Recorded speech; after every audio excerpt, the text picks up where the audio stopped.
Good morning po mga ka-assistant bro at sa lahat po ng mga katutubi. Ayan, magluluto po ang sis nyo ng escabeche na tulingan na isda. Ayan mga ka-assistant bro, igigisa ko na po ang ating mga sangkap tulad po ng bawang. Ayan, halo-haloin lang po natin mga ka-assistant bro.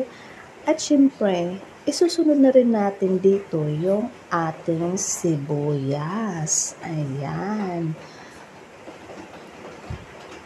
I-mix lang po natin ng maayos. At syempre, hindi mawawala yung ating luya na pampatanggal talaga ng langsa. Ayan. Diba? Ang sarap. At isusunod na po natin yung ating carrots. Ayan. Napakadali lang po lutuin ang escabeche. Siyempre, ipiprito po natin muna yung ating isda dito. At siyempre, susunod na natin yung ating bell pepper. Ayan. May green po, mayroong red.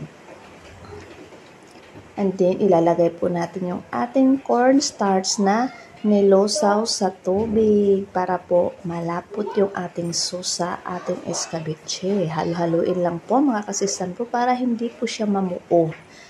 Ayan, ganyan ang itsura niya. And then mag-add po tayo ng asukal. Depende po sa inyo yan kung gaano karami. And then nag-add po ako ng asin. Depende po yan sa panlasa ninyo mga kasistan bro. I-mix lang po ng maayos. Nag-add po ako ulit dito ng asukal kasi medyo po natabangan ako sa lasa. Ayan. Isusunod na po natin yung ating prinitong isda. Ayan, masarap na masarap ito. Isa talaga ito sa mga paborito kong ulam. Medyo manamis-namis. Yan. O diba, ang sarap. Thank you po for watching mga kasistan bro. Ingat po palagi and God bless.